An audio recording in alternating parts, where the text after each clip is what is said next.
Something that drives me in competition and keeps me on my path, and it also keeps me very satisfied, is trying to be the best when my opponents are at their best, right?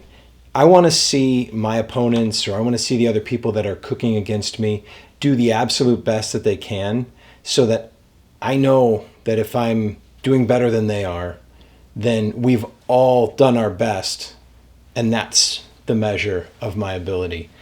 I always try and keep myself measuring my own ability. I measure myself against myself while I practice, but when it comes time to compete, in most arenas there will be one highest scoring person.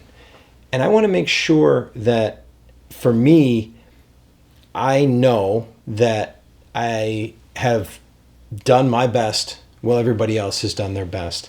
I'm more than happy to share my equipment.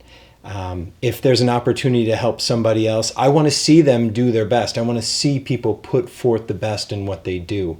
When we were at the IKA, when we were at the Culinary Olympics, we needed a Paco jet, and we couldn't get a Paco jet.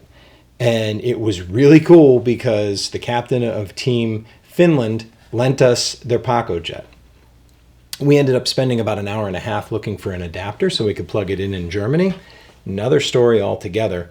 But the fact that he was willing to share his Paco jet with us said a lot to me. It said a lot about camaraderie and kind of said to me that, hey, this is a person that I want to know, and this is a person that I want to compete against. And it helped me be proud of their accomplishments and their achievements and take me out of my realm.